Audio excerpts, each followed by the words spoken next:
Is it time to start talking about tapering yet?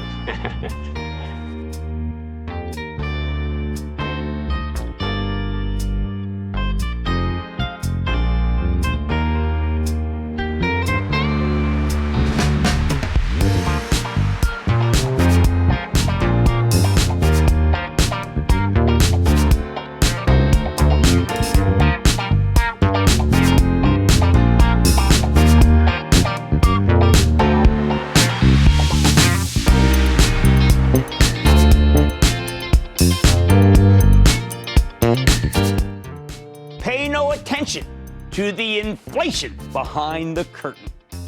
Yep, Fed Chief Jay Powell took a page from the Wizard of Oz playbook today, and unlike in the movie, he was dead right. I mean, that's really what triggered today's rally, with the Dow jumping 189 points, new record, S&P advancing 0.29%, and the Nasdaq gaining 0.40% after being down more than a percent for most of the day.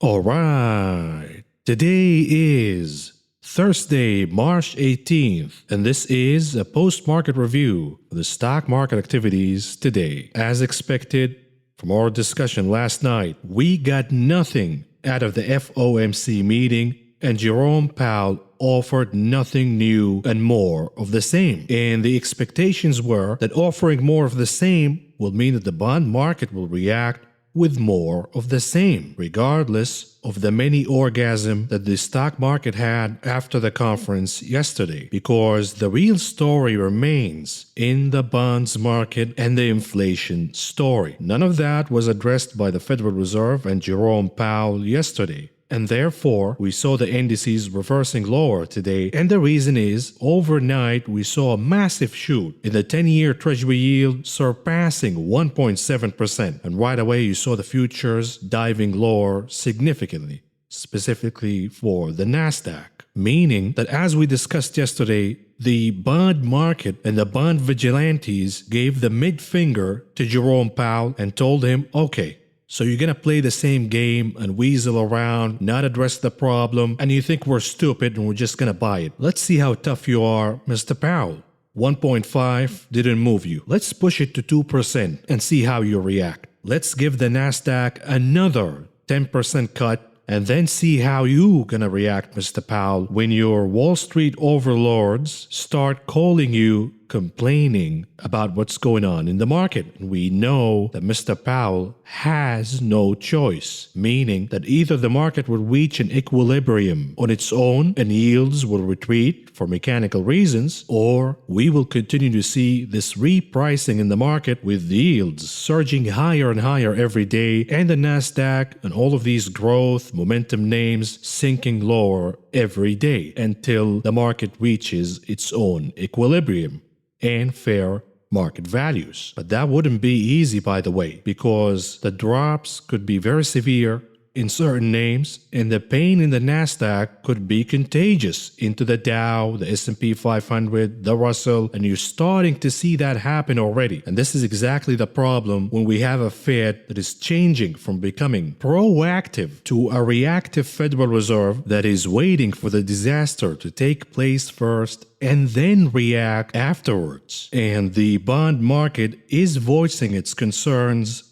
loud and clear. Now, the other interesting thing that took place in the market today is the decline of crude oil prices. Crude oil was down over 8% in today's activities, and right away you saw the reaction with energy stocks diving lower, even though the inflationary trade all in all managed to outperform. But this sudden charge higher in yields will start to become very contagious, and the pain will not be exclusive for the Nasdaq only, but will start morphing into other sectors of the market, and today you saw the oil market diving lower. Now here's the thing, there are a lot of theories on why oil dropped big today, ranging from the rise in supply and the resurgence of the virus over at Europe to the tensions between the US and Russia, I have another theory here, and we will discuss that and a lot more during the futures market coverage and the headlines of the day coverage. And we will take a look at the charts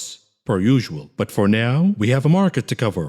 And here we go. The Dow Industrial Average closing in the red, down by 153.07 points, or a decline of 0.46%. The Nasdaq in the red, down big, 409.03 points, or a decline of about 3%. The S&P 500 in the red, down 58.66 points, or a decline of 1.48%. And what about the sector's performances for the day? Every single sector managed to close in the red. Weakness across the board, pathetic performance from every single sector of the market. So we're not going to give any medals today. But the outperformer, the best of the worst right now, at least in today's session, is the financial sector. And earlier in the morning, you saw the XLF, the KRE, the regional banks ETF, surging higher by the tune of over 4%. And then we saw a reversal midday, and even financials started to flush down. I do have a theory, and let's talk about it in a lot more by shifting to the futures market performance. And let's see what happened today. The main headline came out of the oil market, and here it is. Crude oil prices down severely, whether we're talking about the WTI or the Brent. Down over 8% apiece. Massive declines today. So what was the reason? We talked about the tensions between the US and Russia. We talked about the sudden rise in supply. And we talked about the shutdowns over the Eurozone. But all of these conditions been going on for a while now, and crude oil prices continued to rally higher. So what is the deal with the oil market today? In my opinion, there is a technical reason of overbought conditions in energy names and crude oil futures. But the main reason is, in my opinion, we talked about this during last night's video. If yields continue to rise higher impulsively, there is a threshold where the pain will start to migrate into the cyclical and the quote-unquote inflationary trade, specifically in energy names. And the reason is 1.5, that's no problem. But if we're now shooting to 1.7 overnight and tomorrow perhaps 2% already, then we got a problem here. A severe problem, because there are a lot of companies that are heavily leveraged. We're talking about zombie companies. A lot of these companies are within the energy sector. And the rise of yields impulsively higher in the fashion we saw in the morning today will start to change the conversation into the health of balance sheets within the market. And all of these zombie companies and heavily leveraged companies will start to feel the pain. I do think that the bond vigilantes here want to send a message, and they will shoot the rates all the way to 2% to see how Jerome Powell and the Federal Reserve will react.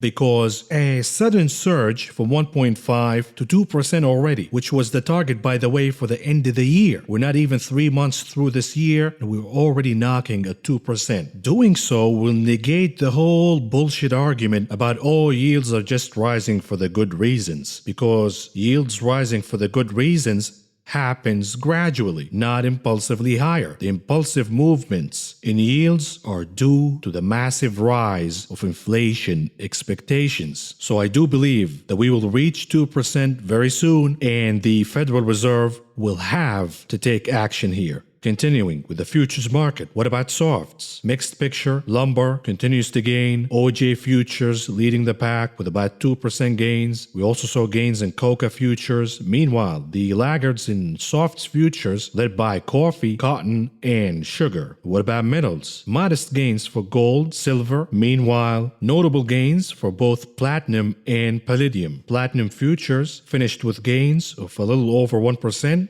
Meanwhile, palladium futures finished with about 5% gains. Meanwhile, the laggard of the day in metals futures is Dr. Copper. Dr. Copper down about 1.3%. We saw a reversal in the US dollar higher, and that could be also adding to the pain across the futures market. Now, what about meats? We saw sizable gains here for feeder cattle. And we have news overseas from Japan imposing tariffs on imported American beef. And that contributed in pushing beef futures, feeder cattle futures, live cattle futures significantly higher. We even saw gains for lean hogs futures. Meanwhile, grains pain across the board. Soybeans, soybean meal, soybean oil, corn, wheat, rough rice, oats, canola futures, all closing in the red. Now, the movement in the US dollar will certainly have an impact on grains futures, pushing them lower. That is assuming that the US dollar will continue to rise higher. And if we see a sell-off in the market, not just in the Nasdaq, but the Dow, the S&P 500, then we will enter a scenario where the dollar index will shoot higher, and that in turn will push futures and commodity prices down, and that will ease up inflation expectations in the near term, pushing yields lower. So just something to think about here. And there is a reason why I keep saying that the Federal Reserve is trying to manipulate the dollar index prices higher behind the scenes, because it is one effective way to combat the rise of inflation expectations.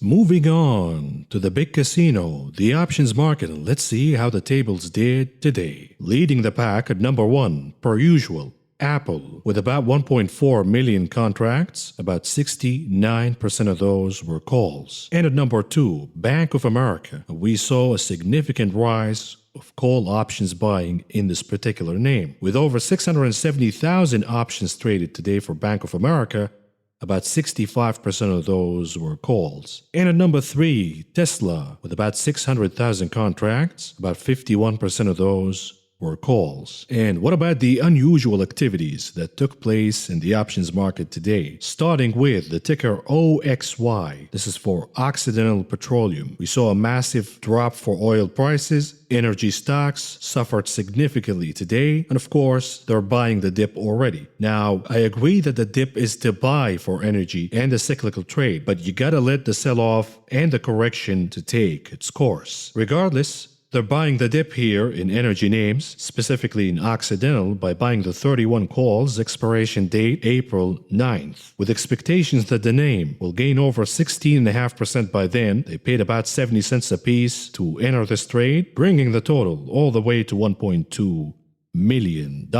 And similarly, here is another trade buying the dip in the energy names for APA, Apache. They're buying the 22.5 calls, expiration date April 19th, which tells me that this is the same trader, by the way, buying the dip in Occidental and Apache. With expectations that the name will gain over 17% by then, they paid about 47 cents a piece to enter this trade, bringing the total all the way to $650,000. And here is a very interesting trade for the ticker MS, Morgan Stanley, and we have 2 of them, so pay attention here, because this is a strangle trade. What is a strangle trade? Suppose that you are expecting a very large move, up or down, you're not sure. In this case, you say to yourself, well, how big will the move be? In this case, this particular trader is betting on a move of over 13% in Morgan Stanley's stock, up or down, but they're not sure which way it is. And here is how they did the trade. They bought the 95 calls expiring May 21st. They paid about $1.15 a piece to enter this trade. Likewise, they also bought the 72.5 puts expiring the same expiration date of May 21st. And they paid about $1.15 a piece to enter this trade. All in all, they paid about $2 million. So it is the same entry price for both the call and the put. Same expiration date and expecting a move of about 13% or more, up or down. So this is a very intelligent way to construct the trade. But it is very important too, because it tells me that this trader believes that it is plausible for financials to start trading lower, meaning that the entire market will start to crash altogether. Technology, energy, financials, metals, because we will enter a panic scenario if yields reach 2% suddenly and very, very fast. We are already at 1.7, perhaps a few more days and we can reach 2% if we continue on the same velocity, and the market will 100% panic. Here is another trade for the ticker NIO. This is for NEO. They're making a bearish bet here by buying the 38 puts, expiration date April 16th, with expectations that NEO will decline over 9% by then. They paid about $2.70 apiece to enter this trade, which brought the total all the way to about $2 million. What about the ticker SNAP for Snapchat? They're making a bullish bet here by buying the 70 calls, expiration date April 23rd. With expectations that Snapchat will gain over 19% by then, they paid about $2.50 apiece to enter this trade, bringing the total to about $1.8 million. What about the last trade of the day for the ticker UPST? And this is an AI stock, and it blasted higher. It almost doubled, gaining over 100% at some point during today's activities. And they are betting on more gains here by buying the 135 calls, expiration date March 19th, meaning tomorrow. There's only one day for this trade to work, and they are expecting the name to gain over 17% by tomorrow. They paid about $2.50 apiece to enter this trade. All in all, risking about $1.7 million.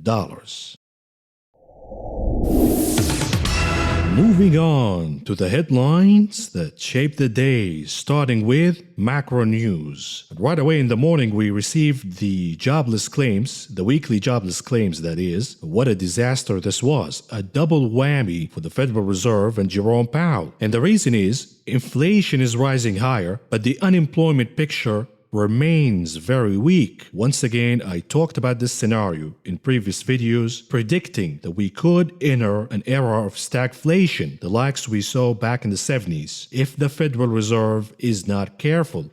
And what we know from the recent demonstrations, that the Federal Reserve, led by Chair Jerome Powell, are very reckless, and they change their behavior and their policy-taking decisions from being proactive into a reactive Federal Reserve. And that is very, very dangerous. Stagflation happens when inflation continues to rise higher while we are still seeing a high rate of unemployment. And this is exactly what we're having right now. Initial jobless claims up to 770,000 versus the 700,000 that was the estimate, and the 725,000 in the prior week. So we are trending upward. Continuing claims at 4.12 million versus 4.03 million. That is the estimate. And a reading of 4.14 million in the prior week. The greatest increases are in Texas. We saw over 21,000 claims. And of course, they're blaming this sudden surge of unemployment claims on the snowstorm that took place in Texas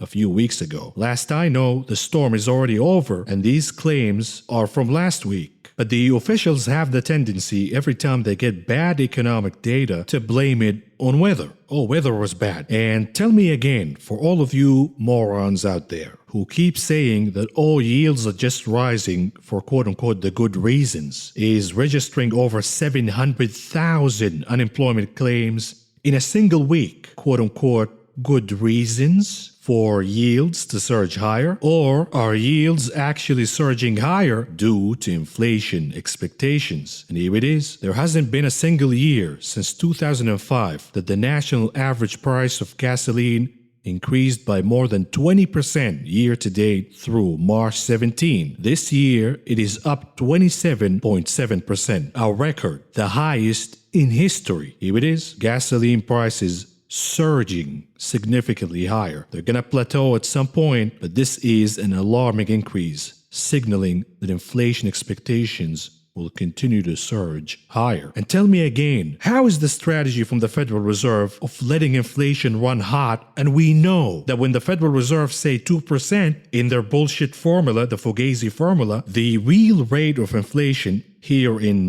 reality, not the la-la land that the Federal Reserve is living in, would actually equal over 5%. So when the Federal Reserve is saying, oh, inflation is just at 1.5% right now, it means we're actually at 4.5%. And moving to 2% will push us higher and higher and higher. And higher inflation is not going to help the disadvantaged, the unemployed, the poor. It will only choke them to death financially. Here it is. Houses becoming luxury goods. Despite larger U.S. population, average annualized rate of single-family housing starts collapsed to 600 83,000 in 2010 to 2019, the lowest since the 1950s. Lack of new construction has pushed inventories lower, making affordability a major issue. It is a destruction of an entire generation.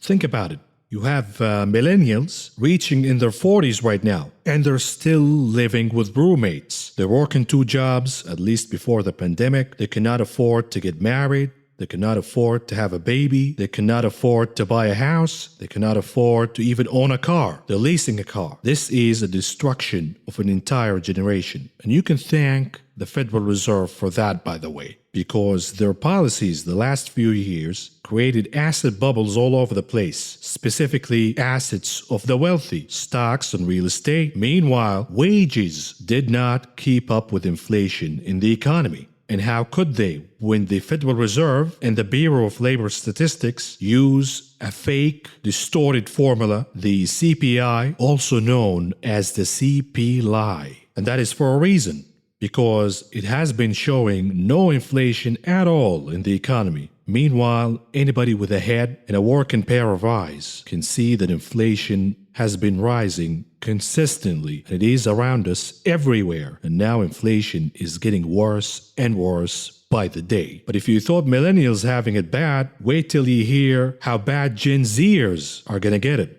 If you are Gen Zer, rest in peace, because you're gonna face an economy with less and less opportunities. Unemployment will remain high, and you will have to face tremendous obstacles just to get a job. The jobs will be available in certain industries, and they will require education, lots of competition for the same position, meaning that you have to rack up an enormous student debt just to go to a decent university. You're going to have to be extremely competitive, and getting a job will be an agonizing process, just like being thrown in the middle of the Coliseum with hungry lions. In addition, the stock market is not going to be good for you, Gen Zers, because we're going to enter a very boring stock market. You're not going to see these mania gains. Stocks will become a very difficult game to play. You're going to have to be a stock picker, and you have to do the work, the financial analysis, the valuation analysis, and tamper your expectations significantly. Generation Z's earnings from stocks and bonds will be significantly lower than those of previous generations, according to a recent report. Once again, you can thank the Federal Reserve for destroying your future, because the Fed decided to enact policies that serve us in the short term, making the rich richer with no regard whatsoever to the future ramifications and consequences from all the reckless and premature policies they have taken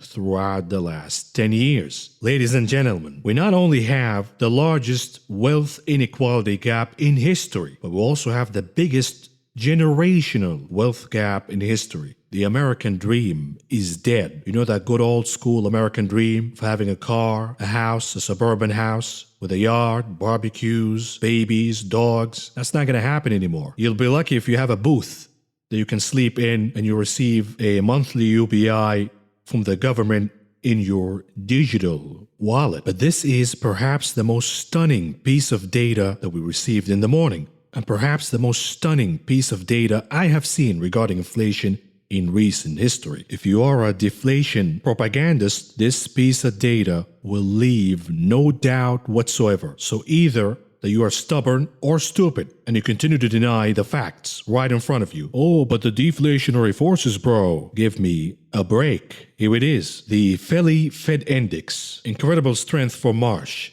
Headline shot up to 51.8, the highest reading since 1973. I repeat, the headline shot up to 51.8, the highest headline since 1973. We all know what happened in the 70s with the stagflation that took place during that era. Oh, but it is impossible. It's not going to happen. Watch, because the estimate was 23.3. We had a reading of 51.8, massive beat. And the rating for the prior month, by the way, was 23.1. And here is the reason behind the surge. Prices paid surged to 75.9, new orders up to 50.9, employment stronger at 30.1, and delivery times up to 29.5. The 6-month outlook very strong at 61.6. So it is about to get even hotter. But don't worry, put your blindfold on and continue to deny. Maybe that will solve the problem. And here it is. You can see from the chart the correlation between the prices paid in the Philly Fed Index versus the 10-year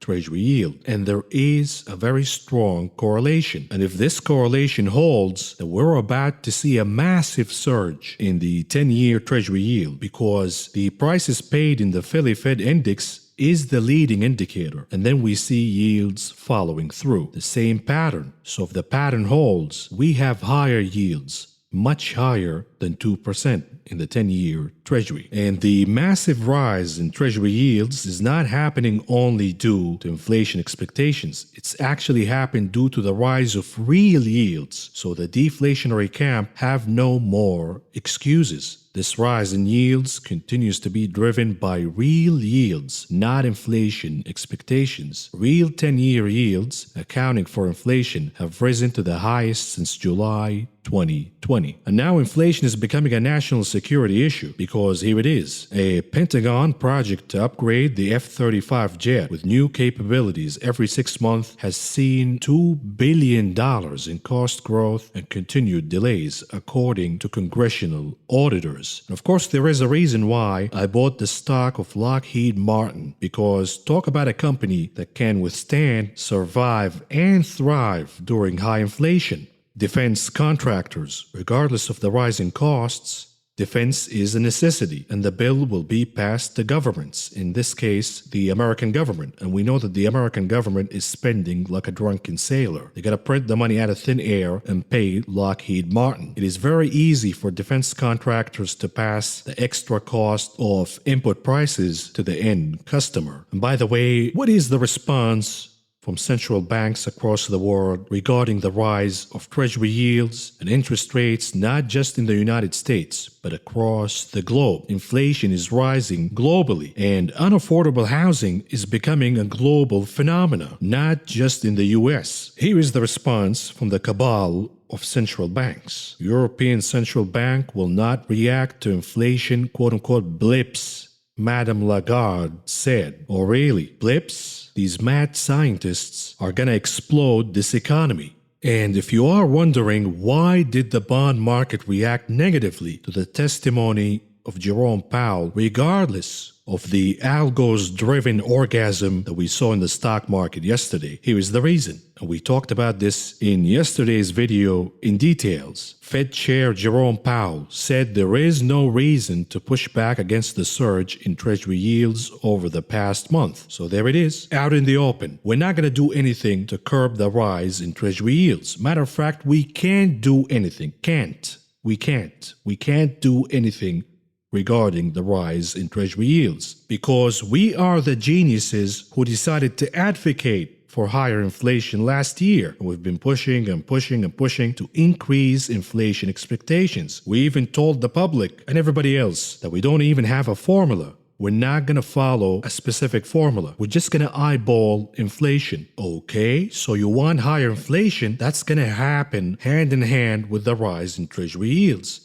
If Treasury yields go higher, then the high multiple names in the stock market will come down crashing. And this event could become contagious when you take into account the ETFization factor in the market and the weighting of these very large technology and overvalued names. This could morph into a massive disaster. But the Federal Reserve is not paying attention at all. And now they want their cake and eat it too. They're so confused, they have no clue what they're doing. They're saying, well, we wanted inflation because we thought inflation will help in the recovery in employment. Well, according to the report we got in the morning, so far, inflation is not helping to recover employment in the economy because, once again, it is not up to the Federal Reserve to recover these lost jobs. These jobs are lost due to the virus and the lockdowns. Once we're over the virus and we reopen the economy, the jobs will come back. But a lot of the jobs are not going to come back due to companies and corporations figuring out during the pandemic that they can do more with less, and they don't need a lot of employees in their payroll. So unemployment will remain elevated in historical terms, meaning that all of this tsunami of liquidity, the printing from the fiscal and the monetary side of the government, aka the cocaine operation, will not help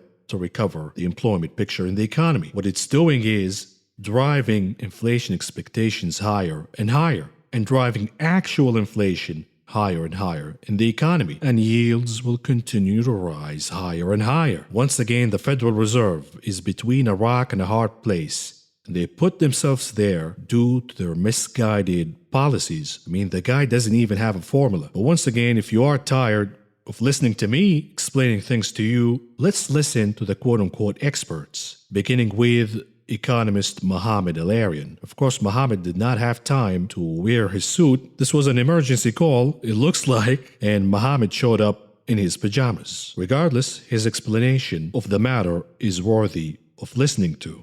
So when you think of it, we came out with three things that hardly ever coexist at the end of the meeting.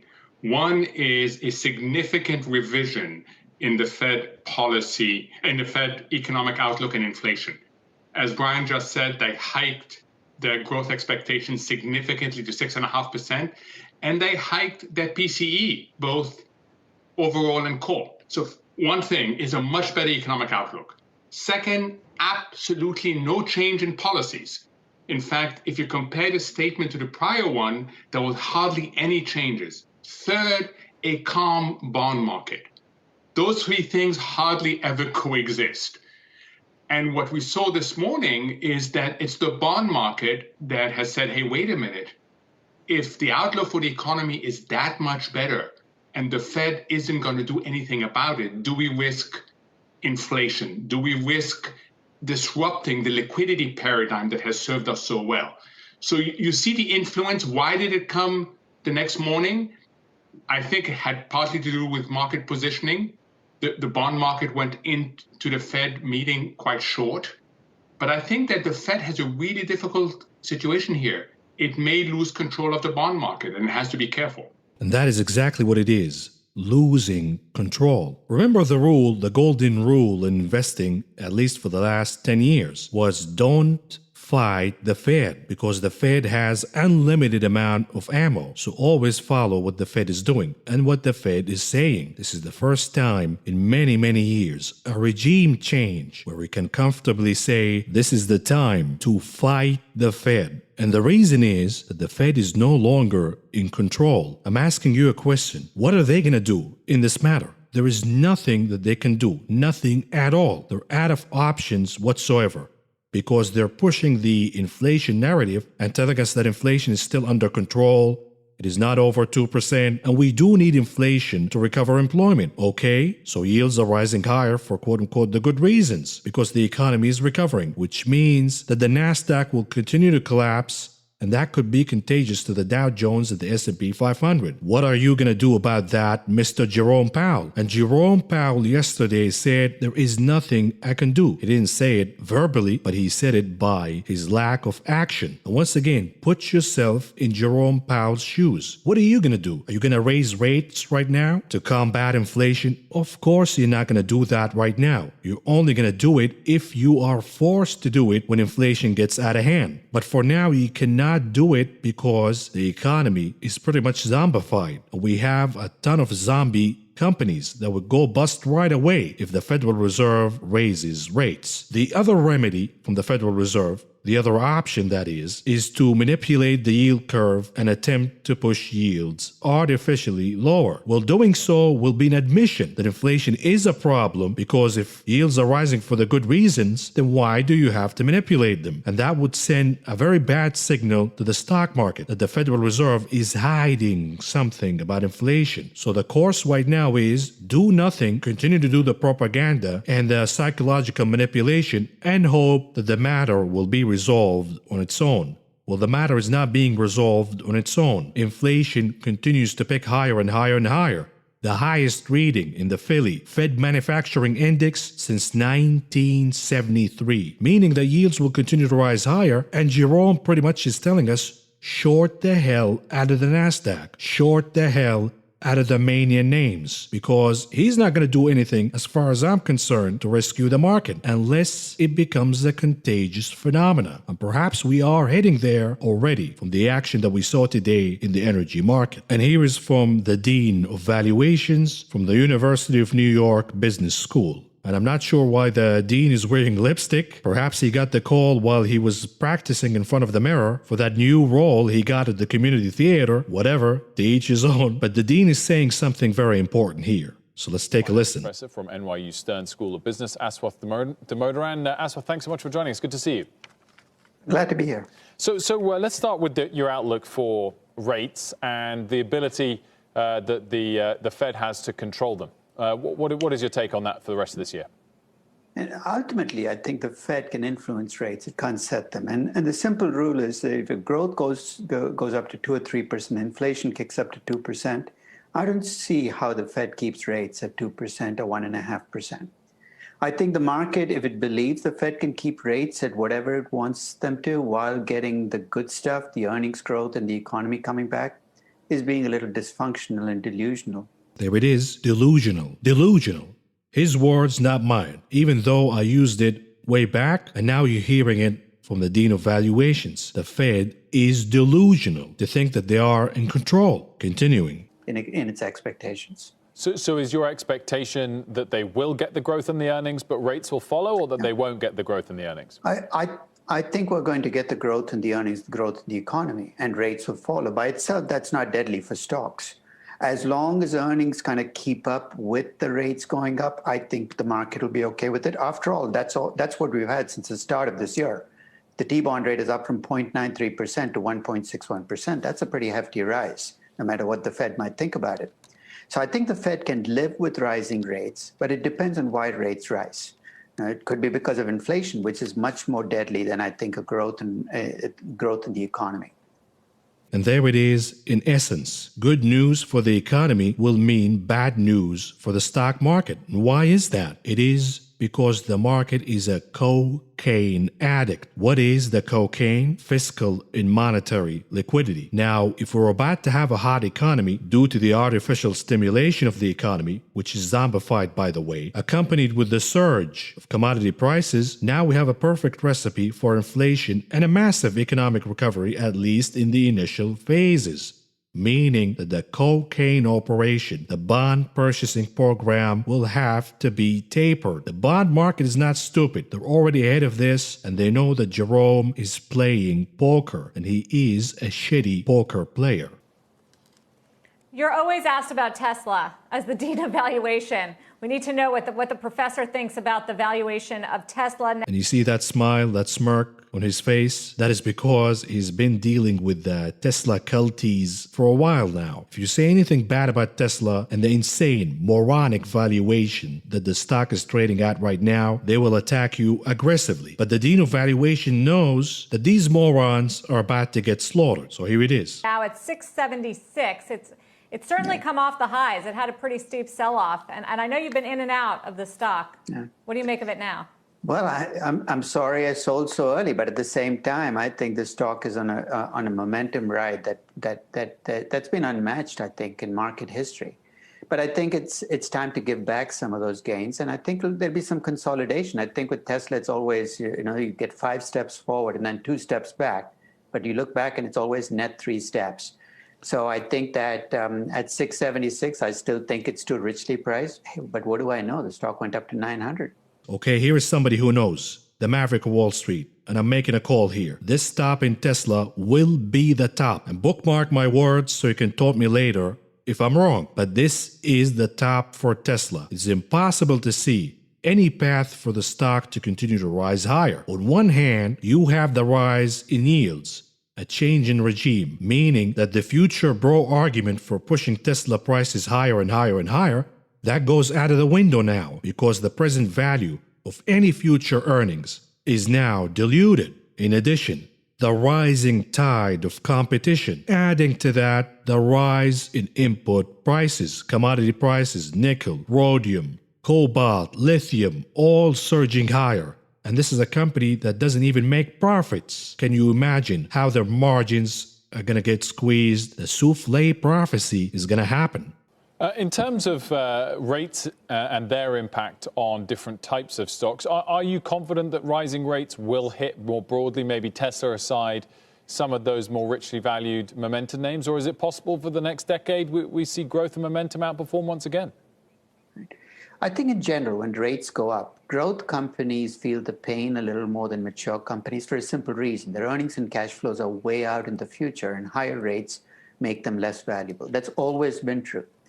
But if you add to that the fact that growth stocks have had a tremendous decade, I mean, you're looking at gains that have mounted over the years.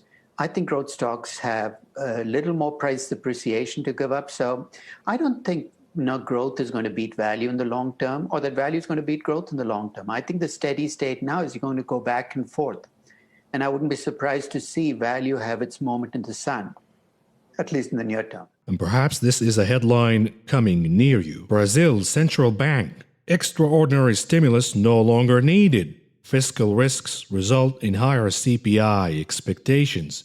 And Brazil is increasing interest rates because they have to. They played this dance back and forth, the same propaganda playbook being played here in the US by the Federal Reserve, and that was fruitless. And you saw the crisis in Brazil intensifying with commodity prices and inflation rising higher significantly. And now they have no choice but to taper the cocaine operation, all of that stimulus, and to raise interest rates. What do you think the stock market is going to do? And here is more in macro news, and it is an evolution of political news and tensions between the US and Russia. You know, the BlackRock administration led by Joe Biden, Uncle Joe, is trying to play tough with Russia, and he called Vladimir Putin a killer. And here we have Putin firing back, saying that Joe Biden calling him a killer, it takes one to know one. And of course, the US will slap more sanctions on Russia, and now Russia is retaliating. Aluminum project in Kentucky is dealt a new blow as Russian backer suspends investment. And if you want to talk about inflation, perhaps we should have a better relationship with Russia because they control a lot of the commodities market. From oil, aluminum, platinum, Russia is a big supplier. But the tensions between the US and Russia, in addition to the tensions between the US and China, add to that the tariffs that we still have against the European Union back and forth, and now you have a formula for inflation to even go higher and higher. And here is more from the Biden administration. Biden administration eyes mid-May to begin relaxing COVID travel restrictions, sources say, meaning that the official reopening will take place in mid-May. Now, here is the call, because while we are reopening here in America, and by the way, the black swan could happen. The assumption is that we are reopening, but who knows what kind of variants are going to hit. Cases are already starting to pick up again in certain states, and you're seeing anecdotal evidence that even people who are vaccinated are now not immune from new variants. That is a possibility, of course. And the rest of the world is already facing the third wave of COVID-19, specifically over in Europe. France locks down Paris as third wave forces tougher curbs in some areas. And we know that the cases are rising in Germany and the United Kingdom once again. So here is the call. And this is not an investment advice. This is what I am planning to do. I do believe that this is the time to start shorting the so-called reopening stocks. Some of these stocks been pushed higher to even surpass their pre-pandemic highs prematurely. And we haven't even reopened the economy. Any black swan, any uneven recovery globally will tamper all of these euphoric expectations that pushed these stocks higher. We'll talk about that a little more during the charts analysis because I already initiated a trade today. Moving on to sentiment news. And we are still talking about inflation. Inflation suddenly on the brain. Rolling 1 year changes in Google search activity by topic. And you can see that the search for inflation is hot, is rising to the highest level since 2008 during the height of the housing crisis, meaning that inflation expectations are picking up steam. And now even the average Joe and Jane are all of a sudden having inflation concerns. More on sentiment news. Perhaps you did not get the memo, but here is the NASDAQ 100 performance versus the Russell 2000. And this was a solid indicator during the dot-com bubble that the mania is about to end in the technology sector. And now we are seeing the same exact pattern. After a run of outperformance by the NASDAQ over the Russell 2000, that goes all the way back to almost 2 decades, is now over. And we see that the Russell 2000 is outperforming the NASDAQ. This is yet another sign that perhaps we have already seen the top in the NASDAQ. And you know, we have all of this sell-off and fears in the market regarding inflation, or we're seeing the NASDAQ down almost 3% today. But are we buying protection whatsoever? Are market participants acting responsibly by buying protection, buying insurance? Of course not, because the level of euphoria and arrogance is very high, and market participants believe that every dip is worthy of buying, and every dip in the market, every correction will be resolved in a V-shaped recovery because the Fed has our back and stocks only go up. This is a sign of complacency. The CBOE put-to-call ratio is at historical lows. No appetite whatsoever to buy puts, protection, or insurance. And instead they're buying and stampeding in the penny stock mania. Penny stock trading volume has exploded by 2,000% amid the growing influence of retail traders. And we know that a lot of the stimmy checks will be spent chasing penny stocks. What about Wall Street Bets? Wall Street Bets donates more than $350,000 to Gorilla charity to prove that apes together are strong. When are they going to donate to the Donkeys charity? Because Donkeys together strong, even though the endorsement from Wall Street Bets to apes and donkeys is an insult to apes and donkeys. Moving on to corporate news, starting with Lordstown. What a show this was in the morning. You know, Hindenburg Research, the short seller, issued accusations against Lordstown that their orders are fugazi and they're not real orders. And we know that Hindenburg was the cause or the reason behind the collapse of Nikola, because they have exposed that Nikola did not actually have functioning trucks or cars, and they actually rolled the truck down a hill to demonstrate that the truck is working. And now we have Lordstown saying that they have enormous orders and the demand is so hot. And of course, turns out that Lordstown CEO went around the diner with a notepad asking the patrons if they want to make an order for an electric pickup as a dessert. For free. You don't have to commit anything. And of course, everybody raised their hands. And of course, the donkeys, the SPAC generation of investors, right away started attacking Hindenburg, accusing Hindenburg of being conniving and market manipulators. And Lordstown is the future bro. And how dare you? You're just trying to pick up on us. And we will show you. We will stampede to buy the stock and cause a short squeeze and diamond hands and all that garbage,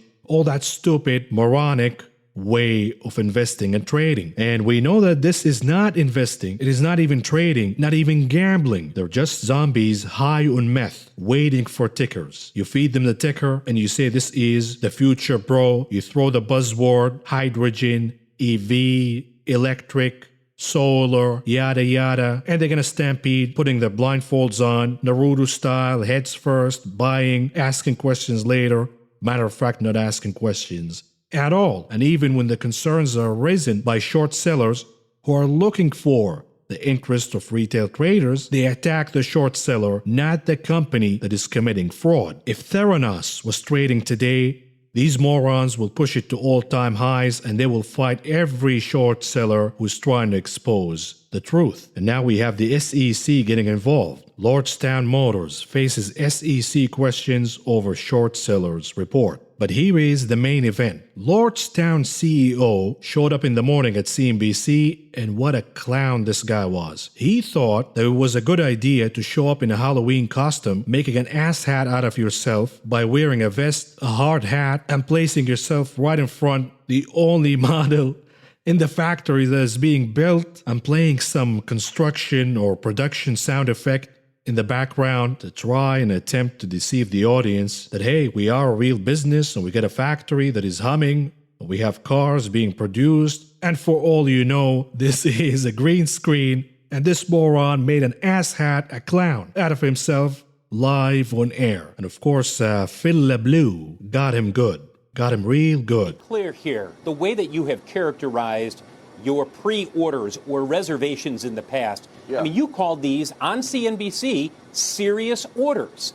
Now, people would look at this and say, if you have a company that's not putting down a deposit, that doesn't have a fleet, but basically are collecting letters of interest, are those truly serious orders?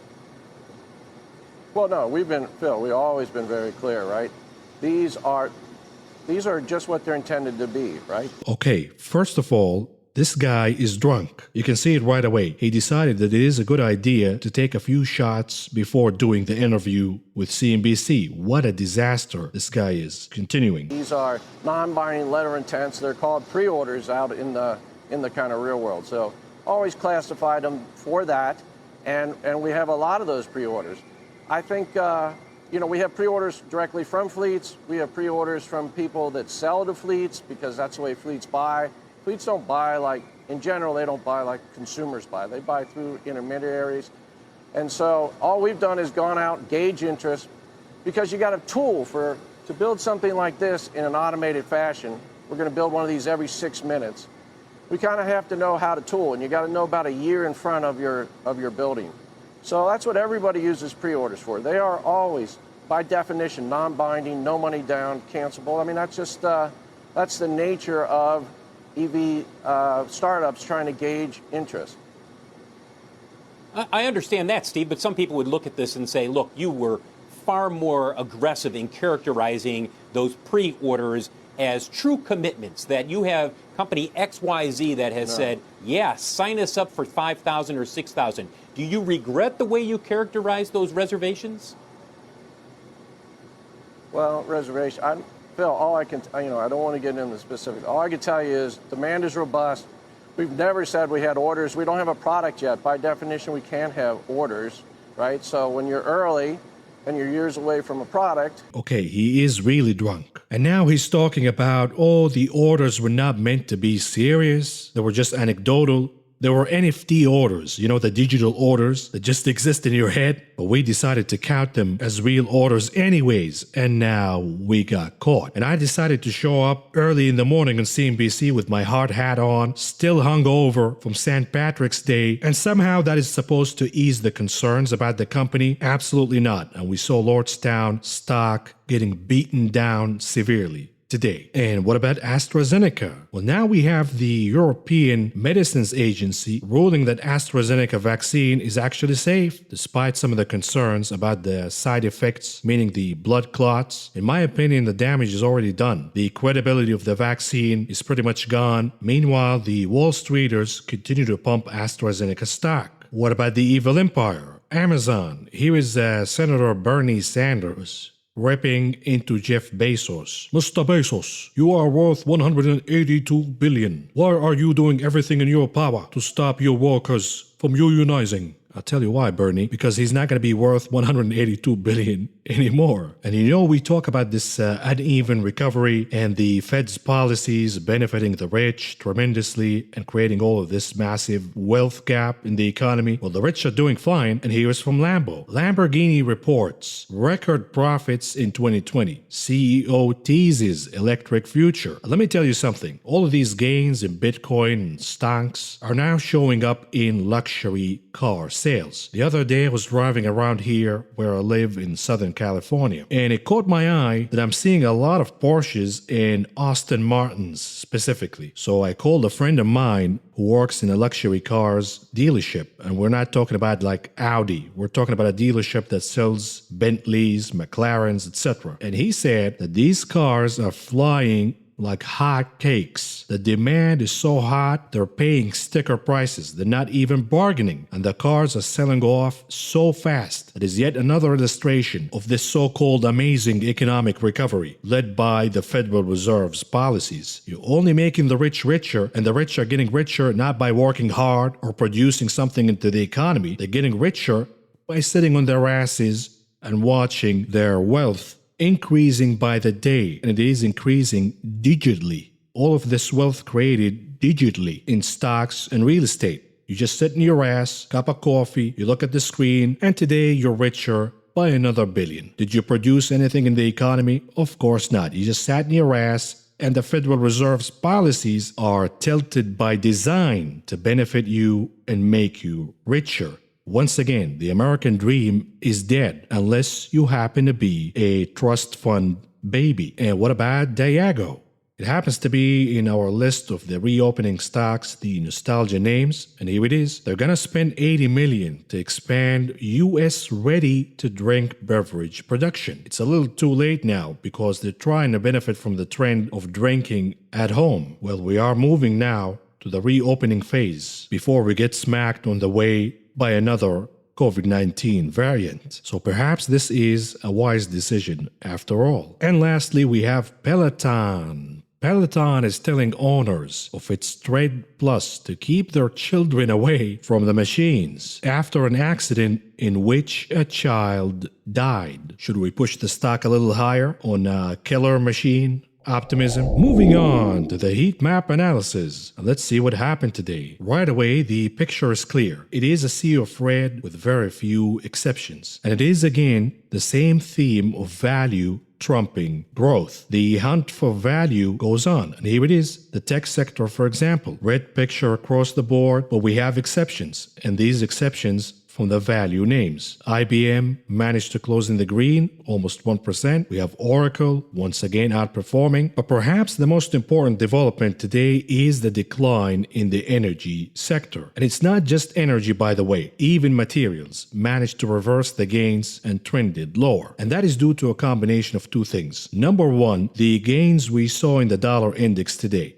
Number two, what we discussed yesterday, my theory that the sudden surge in yields to all the way 1.7% is an indicator the yields will continue to surge higher, perhaps surpassing 2% very soon. And if that is the case, then we have heavily leveraged companies in the energy, materials, industrials, real estate, technology across the board. We have companies drowned in debt, and the magnitude of the move higher in interest rates will cause a panic and a sell-off across the board, even the so-called inflationary and cyclical names. And the only sector of the market that managed to outperform notably today is the financial sector. Specifically, if you stick to banks, whether it is big banks, regional banks, we have Bank of America closing the session with gains over 2.5%. We have regional banks, specifically a name that I own, US Bank, closing with gains over 3%. But once again, if we wake up tomorrow and we see yields surging higher again, surpassing 1.75, perhaps closer to 1.8, that will start to send alarm signals across the market. And even the financial names, banks included, will start to suffer. And the reason is, what do you do when your zombie clients that you lended money to start to default, or at least expected to default if interest rates continue to rise higher rapidly? And I do believe that the bond vigilantes are trying to send a clear message to Jerome Powell, and they will be very aggressive in doing so, meaning that they will continue to push yields higher all the way to 2%, causing a panic not just in the NASDAQ, the IWM, but the Dow Jones, the big kahuna. Because if the Dow Jones drops 1,000 points in a day and then another 1,000 the next day, that will start to create headlines in the nightly news all over the place. And the Fed will have no choice but to enact a policy response. Moving on to the themes analysis, and let's see what's going on here. Starting with the nostalgia names, the reopening names. I reiterate what I said during the macro discussion. I am starting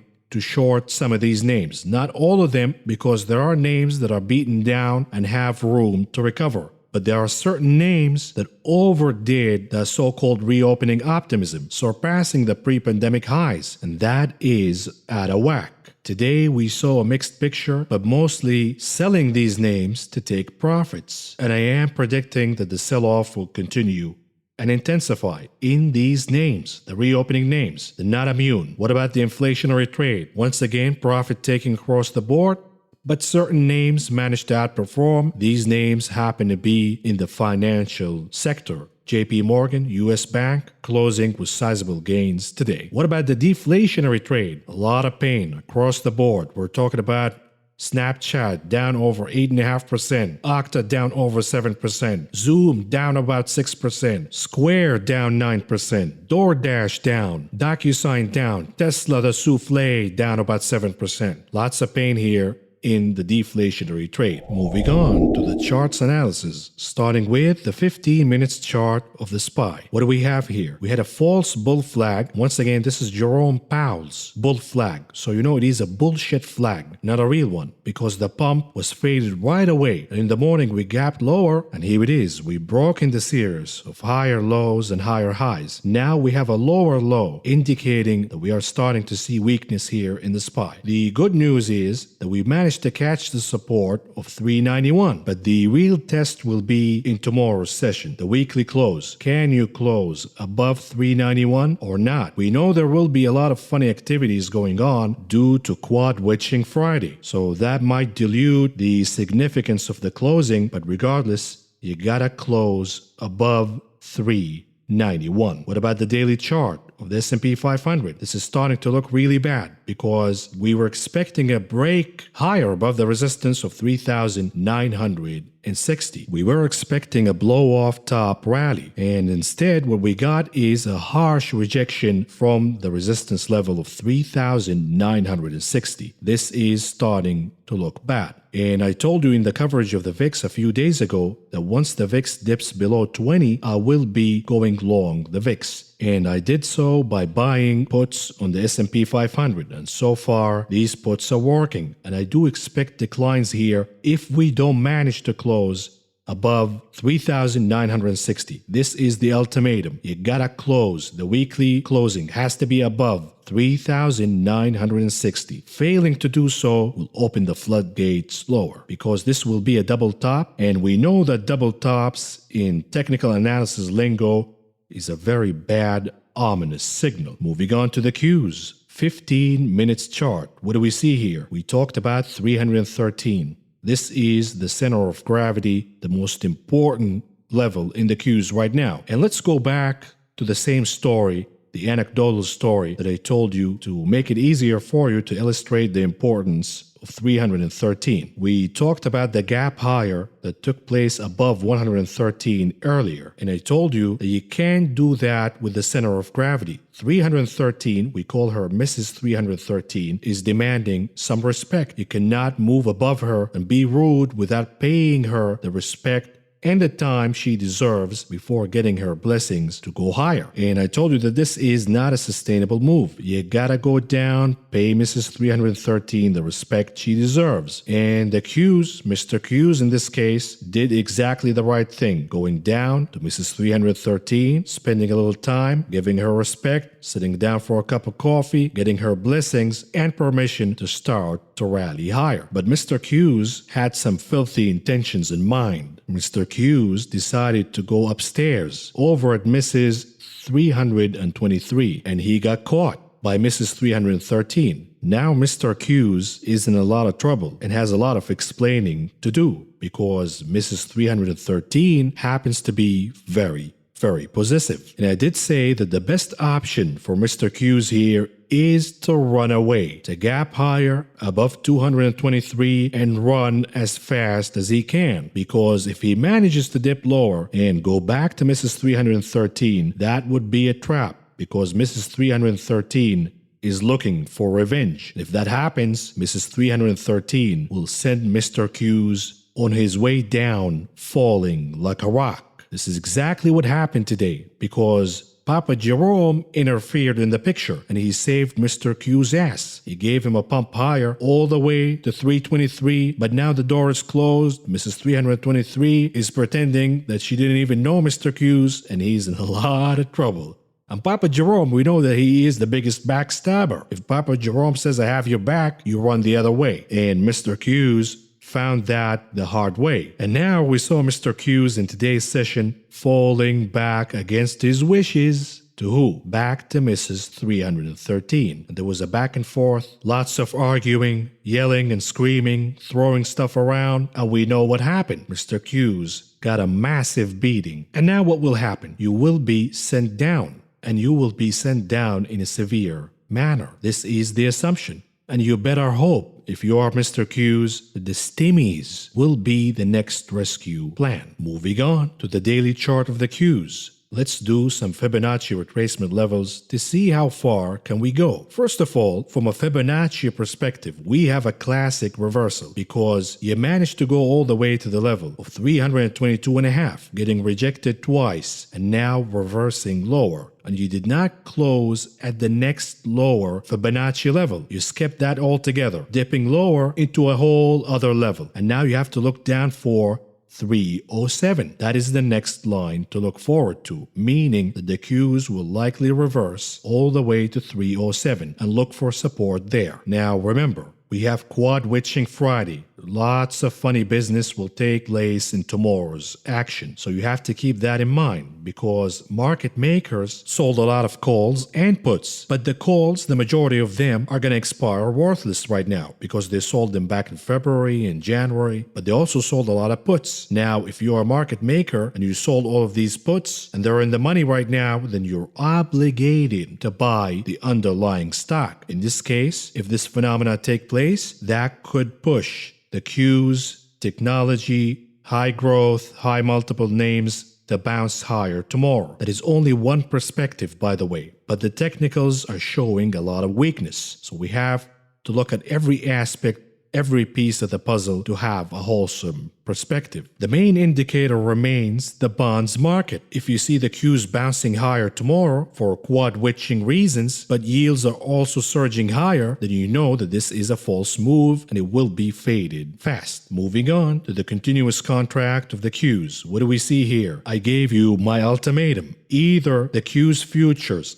are gonna recapture the purple trend line by the end of the week, or we have a massive reversal on our hand. So far, we have 1 day left here. 1 day. And the Qs faced a harsh rejection from the purple trend line, indicating that the likelihood is we will finish the week without recapturing the purple trend line. And that is a significant reversal signal. Moving on to the IWM 15 minutes chart. What do we see here? Today, right away, if you're watching the 15 minutes chart, as I do, you saw the double top formation. Right away, you saw the reaction after the initial flush where I'm pointing right now. You saw a mini rebound. That rebound was reversed right away. That reversal candle where I'm pointing right now, that was your signal, if you're a day trader or even a swing trader, to place a short on the IWM. How do you place a short on the IWM? You buy put options or you buy an inverse index. There are many of them, but the TZA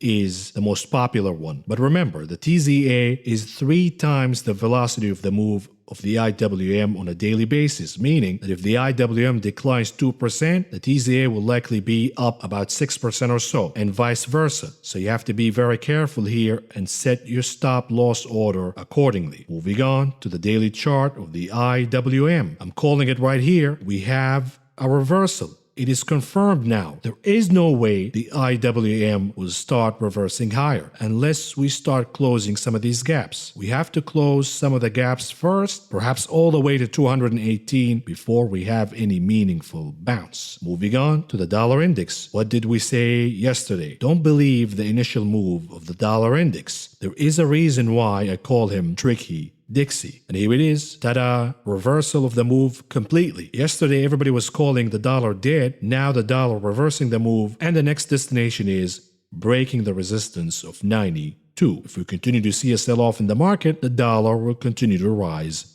higher and higher. Moving on to gold. What do we see here in gold? Uh-oh, the rally is already stalling. It's not actually a rally, it's a bounce. I'm being too optimistic here. It's a bounce, and we're already stalling. Peter Schiff cannot catch a break. And if the dollar continues to rise higher, then we will reverse before even reaching 1765. And if that is the case, this will be a very ominous signal indicating that we will crack below the support of 1675. So I'm watching gold very closely here because this thing has been beaten down severely. And now we have a double whammy. Yields are rising higher and the dollar is rising higher. In time, if the US dollar continues to rise higher and higher and higher, that would add a downward pressure on yields. It will be very interesting to see how gold will react.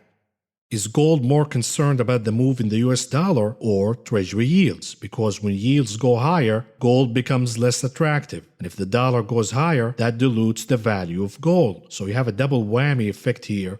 But we're not even talking about the Bitcoin effect. And what about the TNX, the 10-year treasury yield? We know that the trajectory is higher here, but I'm showing you the weekly chart to illustrate something for you. Take a look at this move. It's a move that we haven't seen before in treasury yields. This is not a usual move, signaling that something bigger is brewing, something bigger, a regime change is taking place in the bond market. And it also signals that the momentum is so strong in this move, in this leg higher, that we're not going to stop at 1.7, 1.8. Perhaps we have a higher destination here before we face any resistance. And if I am reading the tea leaves right, I do believe that the bond vigilantes want that 2% reading on the 10-year treasury yield because they believe that pushing yields all the way to 2% will cause severe damage across the stock market, not just the Nasdaq, and that will trigger a reaction from the Federal Reserve. Moving on to the VIX, a massive pop to the upside, and I do expect the move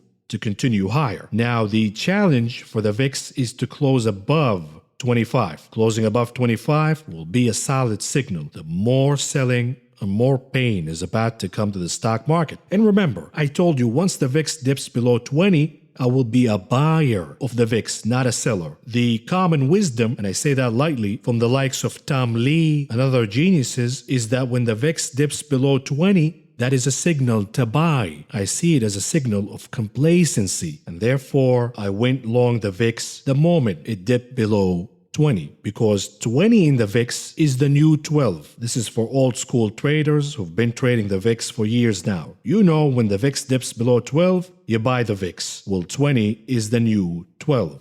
Enough said. Moving on to Apple. What do we see here in Apple land? Apple had one number, the 125, and I told you that Apple has a mission to close above 125 by the end of the week. The weekly closing could not be more important. Now we know that the possibility is we're not going to close above 125. So what are we looking for here? We're looking for Apple to close above 120, the weekly closing, because closing above 120 for Apple would signal that there is hope still that the stimmy money that is about to hit the market next week could revive a rally in Apple and the technology sector. But closing below 120 will signal a lot of weakness and that we are seeing a tsunami of institutional selling in Apple and technology names, meaning that the stimmy impact will be minimal and perhaps narrowed down to certain meme stocks, YOLO stocks, etc. But in the grand scheme of things, the tsunami of selling by institutional holders of the Nasdaq, Apple, Tesla, etc. will dwarf the impact of the stimmy money. So we're looking for a close above 120 for Apple. Otherwise, lots of trouble to come. What about Tesla? 15 minutes chart. We talked about two levels for Tesla. On the upside, 700. You gotta close the week above 700, and you should not dip below 679. That was the ultimatum from yesterday. Today, we gapped lower, and we struggled back and forth, around the level of 679. And now we have yet another rejection and a failure from 679. You got a confirmation of the rejection from 679. I don't see how Tesla will manage to close above 700 in the weekly closing tomorrow. A miracle must be performed to push Tesla above 700. What are we seeing here in the daily chart? The bull flag is still here. We're not going to call it out until and unless we have a weekly closing below 679. If you do so, then the bull flag is gone and lower prices are to come. How low, you might ask? Let's check with Mr. Fibonacci and see what he says. From a Fibonacci perspective alone, we do have a reversal, meaning that Tesla will start to dip lower and the next support is 623.5. And if that is the case, then the bull flag formation is dead and Tesla has lower prices to visit. Moving on to conclude this video. Once again, as expected, the Federal Reserve offered nothing in yesterday's meeting and press conference.